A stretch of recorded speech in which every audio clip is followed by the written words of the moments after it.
আমি জিজ্ঞেস করছিলাম যে তুমি ছেলে না মেয়ে। ফেসবুকে প্রেমের পর বিয়ে, টানা 1.5 মাস সংসার জীবন। এরপরে জানা গেল সেই নববধূ আসলে কোনো মেয়ে নয়, সে নাকি একটা পুরুষ।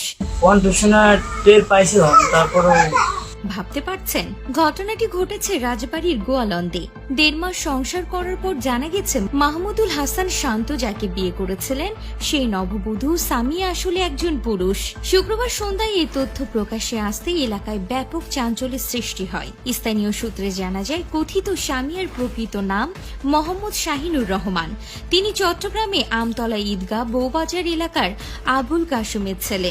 দীর্ঘদিন ফেসবুকে সামিয়া নামে একটি নারীর ছদ্মবেশে পরিচিতি গড়ে তোলেন শাহিনুর। পরবর্তীতে গত 7 জুন তিনি শান্তর বাড়িতে চলে আসেন। পরিবারের সম্মতিতে, স্থানীয়দের উপস্থিতিতে এবং মৌলবি ডেকে শান্ত ও সামিয়ার বিয়ে সম্পন্ন হয়। এরপর থেকে নববধূ হিসেবে শান্তর পরিবারের সঙ্গে ছিলেন সামিয়া। 1.5 মাসেও কেউ বুঝতেই পারেননি যে তিনি আসলে একজন পুরুষ।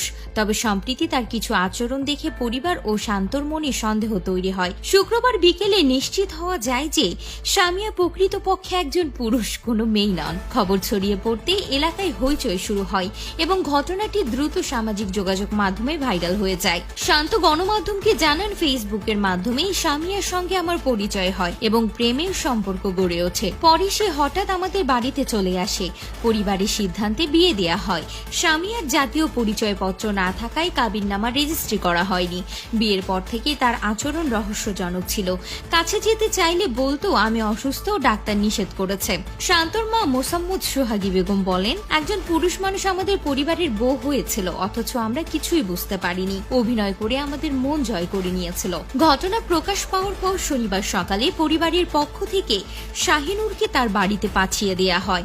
এ বিষয়ে শাহিনুর রহমান ওরফে সামিয়া বলেন, শান্তর সঙ্গে যা করেছি সেটা আমার অন্যায়।